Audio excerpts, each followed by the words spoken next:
Hello all, പുതിയൊരു വീഡിയോയിലേക്ക് ഏവർക്കും സ്വാഗതം. ഇന്ന് നമ്മൾ നോക്കാൻ പോകുന്നത് ഫോൾഡിംഗ് ആൻഡ് ഫോൾട്ടിംഗ് എന്താണെന്ന് വീഡിയോയിലേക്ക് കടക്കാം.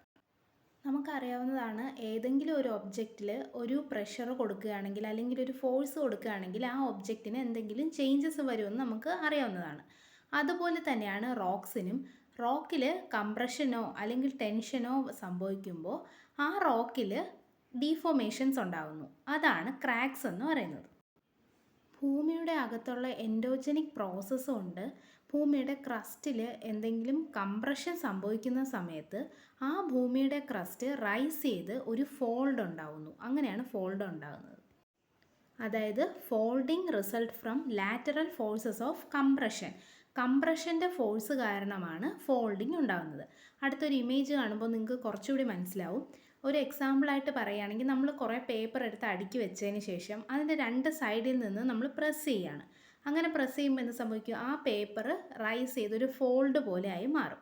അതുപോലെയാണ് ഭൂമിയിലും ഫോൾഡ് ഉണ്ടാവുന്നത്. ഫോൾഡിൻ്റെ കുറച്ച് പാർട്സാണ് ഇനി അടുത്ത് പറയാൻ പോകുന്നത്. ആൻറ്റിക്ലൈൻ. ആൻറ്റിക്ലൈൻ എന്ന് പറയുമ്പോൾ ഫോൾഡിൻ്റെ ഏറ്റവും മേൽഭാഗത്ത് വരുന്ന അപ്പർ പാർട്ട് ഓഫ് ദ ഫോൾഡിനെയാണ് ആൻറ്റിക്ലൈൻ എന്ന് പറയുന്നത്. സിൻക്ലൈൻ എന്ന് പറയുമ്പോൾ ലോവർ പാർട്ട്. ആൻറ്റിക്ലൈൻ്റെ നേരെ ഓപ്പോസിറ്റാണ് സിൻക്ലൈൻ. ലിംബ് എന്ന് പറയുമ്പോൾ two sides of the fold. ഫോൾഡിൻ്റെ രണ്ട് സൈഡിനെയാണ് ലിംബ് എന്ന് പറയുന്നത്. അത് നമുക്ക് അടുത്ത ഒരു ഇമേജ് കാണിക്കുന്നുണ്ട്, അതിൽ നിന്ന് മനസ്സിലാവും. ഇതാണ് ഞാൻ പറഞ്ഞ ഇമേജ്. നമ്മൾ ആദ്യം കാണുന്നത് ഒരു എർത്തിൻ്റെ ലെയറാണ്, അല്ല ക്രസ്റ്റിൻ്റെ ഒരു പോർഷനാണ് നമ്മളിവിടെ കാണുന്നതെന്ന് കരുതാം.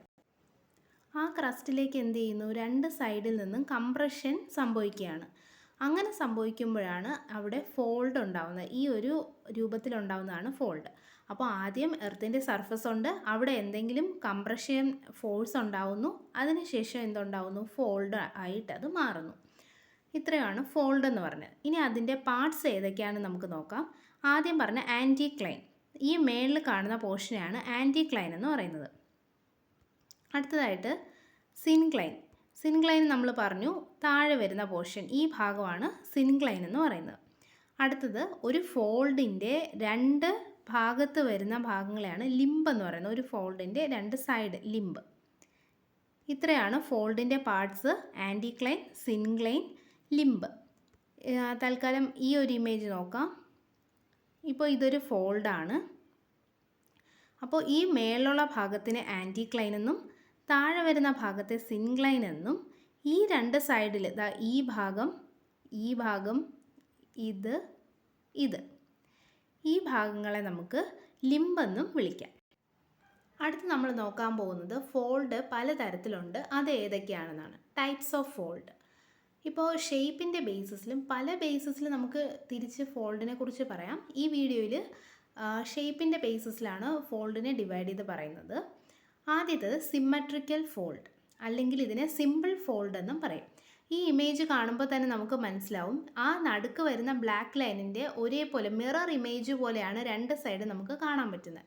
അപ്പോൾ ഒരേപോലെ സിമ്മട്രിക്കലായിട്ടിരിക്കുന്ന ഫോൾഡുകളെയാണ് സിമ്പിൾ ഫോൾഡ് അല്ലെങ്കിൽ സിമ്മട്രിക്കൽ ഫോൾഡ് എന്ന് പറയുന്നത്. ഇതുണ്ടാവുന്നത് എങ്ങനെയായിരിക്കും? രണ്ട് സ്ഥലത്തും രണ്ട് ഭാഗത്തും ഈക്വലായിട്ടായിരിക്കും പ്രഷർ അപ്ലൈ ചെയ്തിട്ടുണ്ടാവുക. അപ്പോൾ ആ ഒരു പ്രഷറിൻ്റെ കാരണം കൊണ്ടാണ് സിമ്മട്രിക്കൽ ഫോൾഡായിട്ട് അത് ഫോം ചെയ്യുന്നത്. അതായത് ഇതൊരു സ്ട്രാറ്റയാണെങ്കിൽ ആ സ്ട്രാറ്റയുടെ ഈ സൈഡിൽ നിന്നും അതുപോലെ ഇപ്പുറത്തെ സൈഡിൽ നിന്നും വന്നിട്ടുള്ള ഫോഴ്സ് സെയിം ആണ്. അപ്പോൾ ഒരേപോലത്തെ ഫോഴ്സ് റിസൾട്ടൺ ചെയ്തിട്ടാണ് ഒരേപോലെ രണ്ട് സൈഡ് ഒരുപോലെ വരുന്ന ഒരു ഫോൾഡ് ഉണ്ടായിട്ടുള്ളത്. ഇത് ഒരു സിമ്പിൾ ഫോൾഡാണ്. പക്ഷേ ഇത് ഓർഡിനറിലി നമുക്ക് അധികം കാണാൻ പറ്റുന്നതല്ല. കാരണം എപ്പോഴും ഒരേപോലെ ആയിരിക്കണമെന്നില്ല ഒരു സ്ഥലത്ത് രണ്ട് സ്ഥലത്ത് നിന്നും പ്രഷർ അപ്ലൈ ചെയ്യുന്നത്. ആ പ്രഷറിൽ വരുന്ന വ്യത്യാസം അനുസരിച്ച് ഈ ഫോൾഡ് മറ്റ് പല ഫോൾഡായിട്ട് മാറാൻ കഴിയും. നെക്സ്റ്റ് ടൈപ്പ് ഓഫ് ഫോൾഡാണ് അസിമെട്രിക്കൽ ഫോൾഡ്. നേരത്തെ പറഞ്ഞു, ഒരു സർഫസ് ഏരിയയിൽ രണ്ട് സൈഡിൽ നിന്നും ഒരേപോലെ ഫോഴ്സ് കിട്ടുകയാണെങ്കിൽ അതൊരു സിമ്പിൾ ഫോൾഡ് അല്ലെങ്കിൽ സിമ്മട്രിക്കൽ ഫോൾഡ് ആവുകയെന്ന് പറഞ്ഞു. അങ്ങനെ ഒരു സിമ്മട്രിക്കൽ ഫോൾഡ് ആയതിനു ശേഷം ഏതെങ്കിലും ഒരു ലിംബിന് കൂടുതൽ ഫോഴ്സ് കിട്ടുകയും അതുകൊണ്ട് തന്നെ അതിന് ഒരു ഡീഫോമേഷൻ സംഭവിച്ച് ആ സിമ്മട്രിക്കൽ ഷേപ്പ് നഷ്ടപ്പെടുന്ന ഫോൾഡിനെയാണ് അസിമെട്രിക്കൽ ഫോൾഡ് എന്ന് പറയുന്നത്. അതായത് ഇവിടെ എഴുതിയിട്ടുണ്ട്, formed due to unilateral compression to one limb. അതായത് ഇപ്പോൾ ഇതൊരു ഫോൾഡാണ്, ഇതൊരു നോർമൽ ഫോൾഡ്. അതിൽ ഒരു ലിംബിൽ മാത്രം, ഈ ഒരു ലിംബിൽ മാത്രം കൂടുതൽ പ്രഷർ കിട്ടി. അപ്പോൾ എന്ത് ചെയ്യും, ഇത് വീണ്ടും ഫോൾഡ് ആവും, വീണ്ടും അകത്തേക്ക് നീങ്ങി വരും. അപ്പോൾ അങ്ങനെ ഒരു ലിംബിന് മാത്രം എക്സ്ട്രാ പ്രഷർ കിട്ടി അതിന് കൂടുതൽ ഡീഫോമിറ്റി സംഭവിക്കുന്നതാണ് അസിമെട്രിക്കൽ ഫോൾഡ് എന്ന് പറയുന്നത്. മറ്റൊരു തരത്തിലുള്ള ഫോൾഡാണ് മോണോക്ലീനൽ ഫോൾഡ്. ഇതിൻ്റെ പ്രത്യേകത, ഒരു സൈഡിലെ ലിംബ് നോർമലി ഇൻക്ലൈൻഡ് ആയിരിക്കും, പക്ഷേ മറ്റൊരു സൈഡ് വെർട്ടിക്കലായിട്ട് ഇൻക്ലൈൻഡ് ആയിരിക്കും. ഇതും പ്രഷറിൻ്റെ ഡിഫറൻസ് കൊണ്ടാണ് മോണോക്ലീനൽ ഫോൾഡും ഉണ്ടാകുന്നത്. അടുത്ത് ഐസോക്ലീനൽ ഫോൾഡാണ്. ഈ ഫോൾഡിൽ ലിംബുകൾ രണ്ടും പരസ്പരം പാരലലായിരിക്കും. ഈ ഇമേജ് നോക്കിയാൽ തന്നെ അറിയാം, ഈ ഫോൾഡിൻ്റെ ലിംബ്സ് തമ്മിൽ പാരലലായിരിക്കും. അത്തരത്തിൽ വരുന്ന ഫോൾഡിനെയാണ് ഐസോക്ലീനൽ ഫോൾഡ് എന്ന് പറയുന്നത്. അടുത്തതാണ് റെക്യുംബൻറ്റ് ഫോൾഡ്. അതായത് ഇത്തരം ഫോൾഡിൽ ആ രണ്ട് ലിംബും ഹൊറിസോണ്ടൽ സർഫസിന് പാരലലായിട്ടായിരിക്കും ഉണ്ടാകുന്നത്. ഇതൊരു ഹൊറിസോണ്ടൽ സർഫസ് ആണെങ്കിൽ അതിന് പാരലലായിട്ട് ഈ ഒരു രീതിക്കായിരിക്കും അതിൻ്റെ രണ്ട് ലിംബ്സും ഉണ്ടാവുന്നത്. അങ്ങനെയുള്ള ഫോൾഡുകളെയാണ് റെക്യുംബൻറ്റ് ഫോൾഡ് എന്ന് പറയുന്നത്. അടുത്തതായിട്ട് ഓവർ ടേൺഡ് ഫോൾഡ്. നേരത്തെ പറഞ്ഞ പോലെ തന്നെ ഫോഴ്സ് ഇൻക്രീസ് ചെയ്ത് നന്നായിട്ട് കൂടി വരുന്നു. അപ്പോൾ ഒരു ലിംബ് മറ്റൊരു ലിംബിൻ്റെ അടിയിലേക്ക് കയറി പോകുന്നു. അത്രയ്ക്ക് കംപ്രഷൻ കൂടുമ്പോഴുണ്ടാകുന്ന ഫോൾഡുകളെയാണ് ഓവർ ടേൺഡ് ഫോൾഡ് എന്ന് പറയുന്നത്. നെക്സ്റ്റ് ടൈപ്പ് ഓഫ് ഫോൾഡാണ് നാപ്പി ഫോൾഡ്. ഈ വേർഡ് നാപ്പി എന്ന് പറയുന്നത് ഫ്രഞ്ച് വേർഡിൽ നിന്ന് വന്നിട്ടുള്ളതാണ്. ആ വാക്കിൻ്റെ മീനിങ് ആണ് ടേബിൾ ക്ലോത്ത്. ഇതൊരു വളരെ വലിയ ഹൊറിസോണ്ടലായിട്ടുള്ള റെക്യുംബൻറ്റ് ഫോൾഡാണ്.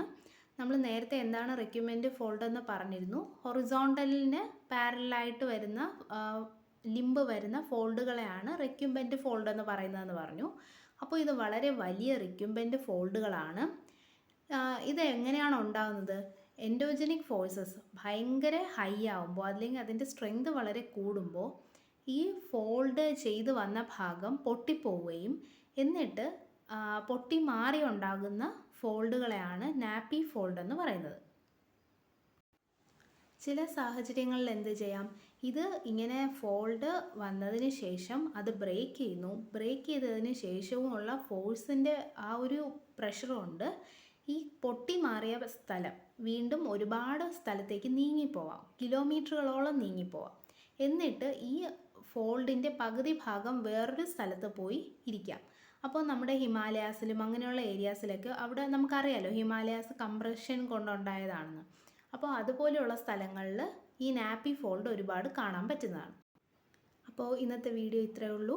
ഫോൾഡുകളെ കുറിച്ചാണ് നമ്മൾ പറഞ്ഞത്. എല്ലാവർക്കും മനസ്സിലായി കാണുമെന്ന് തോന്നുന്നു. ഫോൾഡുകളെ കുറിച്ച് പറഞ്ഞു, പിന്നെ അതിൻ്റെ ടൈപ്സുകളെ കുറിച്ചുമാണ് ഇന്നത്തെ വീഡിയോയിൽ പറഞ്ഞത്.